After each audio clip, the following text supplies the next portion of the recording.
Euzu billahi mineşşeytanirracim. Bismillahirrahmanirrahim. 32. sure Secde. Mekke'de nazil bo'lgan 30 oyat.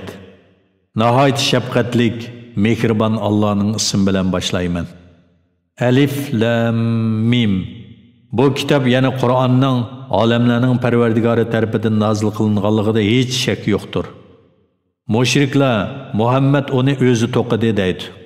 Hergiz undaq emas. Belki o senden ilgiri hech qandaq bir payg'ambar kelmagan bir qavmni hidoyat topsin deb ularni ogohlantirishing uchun Parvardigoring tarafidan kelgan haqiqatdir. Allah osmonlarni, zaminni va ularning orasidagi narsalarni 6 kunda yaratdi. Ondan arish ustida o'ziga loyiq ravishda qaror oldi. Sizlarga Allohdan boshqa hech qandaq ega yo'q, shafaat qiluvchimi yo'q. Buni fikr qilib iymon etmamsizlar? Allah osmondan zamingacha bo'lgan maxluqotning ishlarini idora qilib turadi. Ondan o ishlar uzunligi sizlar sanayotgan 1000 yilda keladigan bir kunda Allohning dargohiga o'rlaydi. O Allah yoshirunni va oshkorni bilguchidir. G'olibdir, bandalarga nihoyat mehribondir. O hamma narsani chiroyli, ya'ni hikmatiga muvofiq joyida yaratdi. Dastlabda insonni, ya'ni insonlarning otasi Odam alayhissalomni loydan yaratdi. Ondan onun neslini arzimas suning javhiri, ya'ni ma'nidan yaratdi. Ondan onu ravurs yaratib, onunga o'ziga mansub ruhni kirgizdi. Yana sizlar uchun quloqlarni, ko'zlarni va yuraklarni yaratdi. Sizlar oz shukr qilasizlar. Ular yer ostida yo'qolgandan keyin rostilla qayta tirilamdiq deydi. Balki ular Parvardigoriga muloqot bo'lishni inkor qilguvchilardir. Aytqanki, sizlarning jininglarni elishga muvakkal qilingan farishta sizlarning jininglarni oladi. Ondan Parvardigoringlarning dargohiga qaytarilsizlar.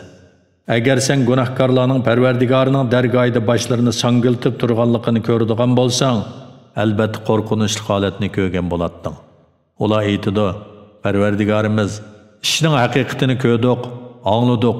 Bizni yaxshi amal qilish uchun dunyoga qaytirgan, biz endi haqiqatan sening va'dangning haq ekanligiga ishonguchilarmiz.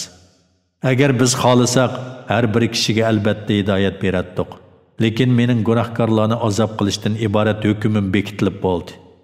Men cho'qim jinlar va insonlar bilan jahannamni to'ldiraman.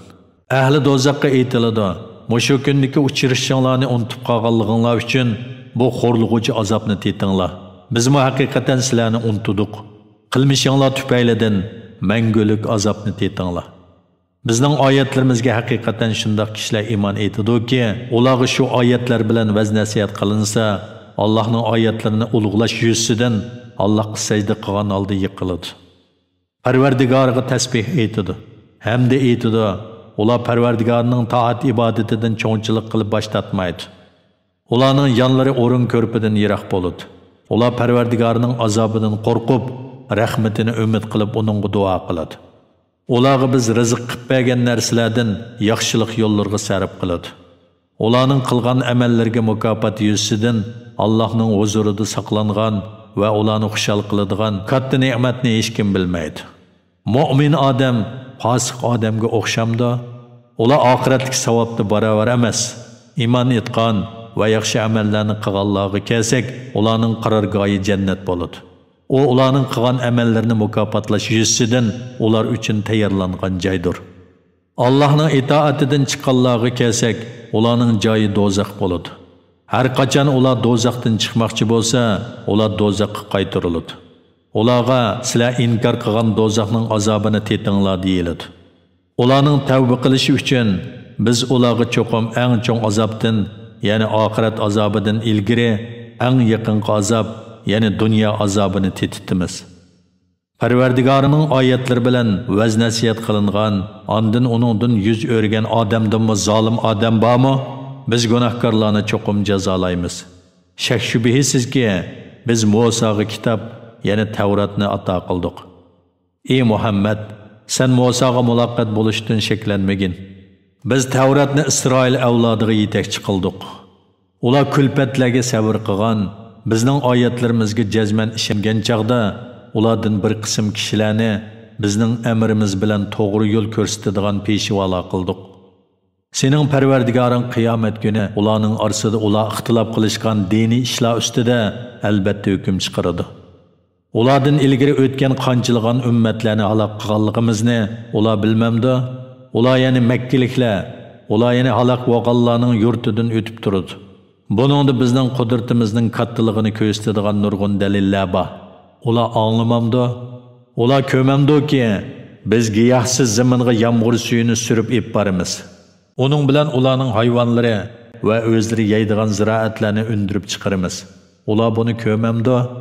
Ular yana Makka kuffarlari masxara qilish yuzidan biz bilan sizlarning oranglarda chiqariladigan bu hukm qachon amalga oshadi?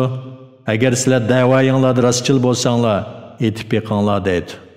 Aytqinki, hukm chiqariladigan kunda kofirlarning etgan iymonining foydasi bo'lmaydi. Ularga muhlatmi berilmaydi.